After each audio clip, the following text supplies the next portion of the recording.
काय नाव आहे बैलाचं? सोन्या नाव आहे काय? रोज घेऊन येतात पोहायला? आवताची आहे ना बैल?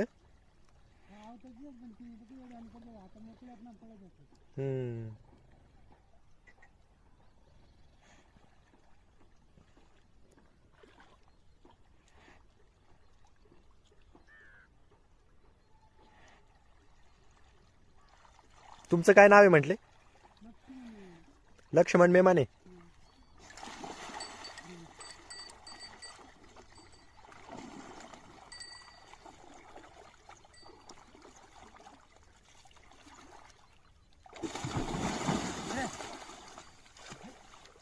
घाबरत आहे काय? याचं काय नाव दुसऱ्या बैलाचं? भावड्या. त्याला घातली आंघोळ नाही का? तर मंडळी, मी आता जुन्नर तालुक्यातील पिंपळगाव जोगे धरणावरती आहे आणि ह्या धरणामध्ये ही दोन बैल पोहताना पाहिली आणि मी रस्त्याने जात असताना म्हटलं चला आपण हा एक अविस्मरणीय असा अनुभव घेऊयात.